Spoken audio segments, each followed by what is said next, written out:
I wish I had not waited 14 years. Somebody said if you want to lose something, lose money. You can get that back. 8 out of 10 millionaires have been financially bankrupt. Walt Disney filed bankruptcy 7 times and had 2 nervous breakdowns. But don't lose time. There were 14 years I sat on the sideline.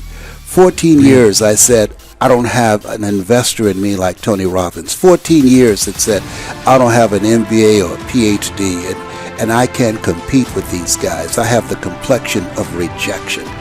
14 years I silenced myself. Wow. And so I regret that, because there are some people that maybe if they'd heard my voice, they would not have turned to drugs.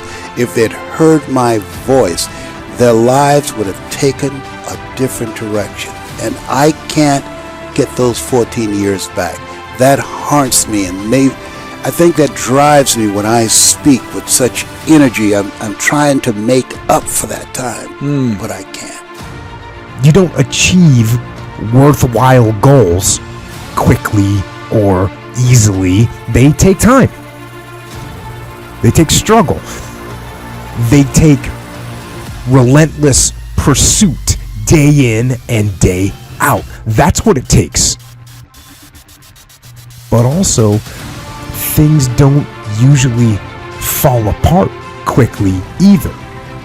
At least at first, it's a slow process. A little slip here, a little setback over there, a little wearing down of discipline and will over time. That's the thing. Success and failure are generally slow processes. Either slowly building things up or gradually tearing them down. And that's why I say you've got to pay attention. You have to watch. You have to watch every single second. Because those seconds, they turn into minutes. And minutes turn into hours, and hours turn into days, and days turn into years. And so, that second that just went by, that counted. And so did that second. And so did that one. And in those precious seconds, you were either building or you were decaying. You were either gaining ground or you were losing ground in that second, and in every second. Every second counts. So make every second count. Should be afraid of taking risks and pursuing something meaningful. But you should be more afraid of staying where you are if it's making you miserable. It's like the first thing you want to do is dispense with the idea that you get to have any permanent security outside of your ability to contend and adapt. It's the same issue with children. It's like you're paying a price by sitting there being miserable. And you might say, well, the devil I know is better than the one I don't. It's like, don't be so sure of that. The clock is ticking. Yeah, and if you're miserable in your job now and you change nothing, in 5 years you'll be much more miserable and you'll be a lot older. It's a luxury to pursue what makes you happy. It's a moral obligation to pursue what you find meaningful. And that doesn't mean it's easy. You know, if you take people, and I've told you this, and you expose them voluntarily to things that they are avoiding and are afraid of, you know, that they know they need to overcome in order to meet their goals, their self-defined goals. If you can teach people to stand up in the face of the things they're afraid of, they get stronger. And you don't know what the upper limits to that are, because you might ask yourself, like, if for 10 years, if you didn't avoid doing what you knew you needed to do, by your own definitions, right, within the value structure that you've created, to the degree that you've done that, what would you be like? Well, you know, there are remarkable people who come into the world from time to time, and there are people who do find out over decades-long periods what they could be like if they were who they were, if they spoke their being forward. And they get stronger and stronger and stronger, and we don't know the limits to that. We do not know the limits to that. Time is short. What is your life? It's even a vapor that appeareth for a little time and then vanisheth away. If someone had told me when I was 20 years old that life was very short and would pass just like that, I wouldn't have believed it. And if I tell you that, you don't believe it either. I cannot get young people to understand how brief life is, how quickly it passes. It seems like yesterday I was in school.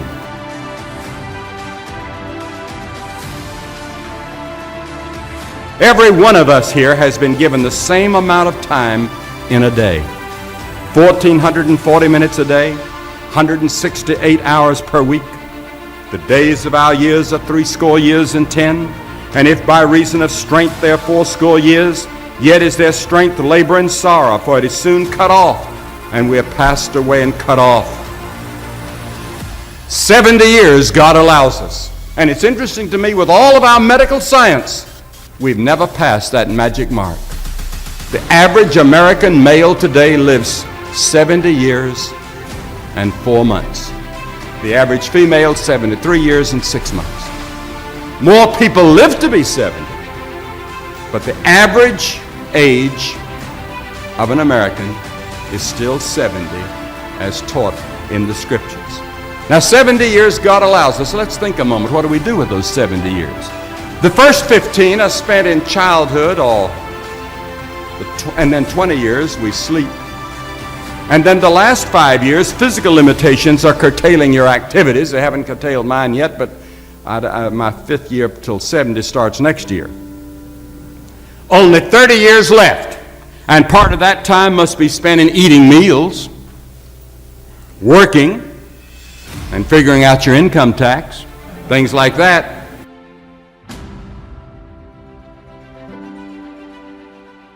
Now is the accepted time. The things we ought to do, the classes we ought to take, the books we ought to read, do it now. The family that needs you, spend more time now. Write that letter home now that you've been meaning to write. Money you ought to give now. Time for study, do it now. People you ought to witness to, do it now. Every time the clock ticks, it seems to say now. Today, if you will hear His voice.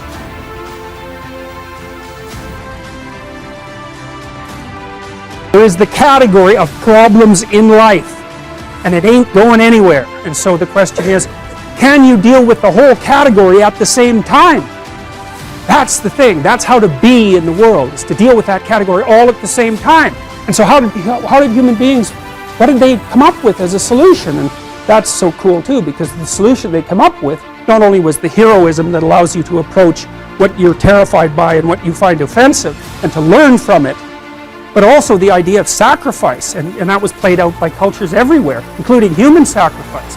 And you think, what the hell was up with those crazy bastards so long ago? They were sacrificing to gods all the time. What kind of clueless behavior was that? Burn something and please God. Burn something valuable and please God. It's like, what was with them? What were they thinking? Well, they weren't stupid, those people. If they were stupid, we wouldn't be here. They were not stupid, and believe me, they lived under a lot harsher conditions than we do. So those were some tough people, man. You know, back then you'd last about 15 minutes. And so you don't want to be thinking of your ancestors as stupid. Like, there's no real evidence that we're much different cognitively than we were 150,000 years ago. So anyways, sacrifice. What does that mean, sacrifice? Well, it's a discovery, man. It's the discovery of the future.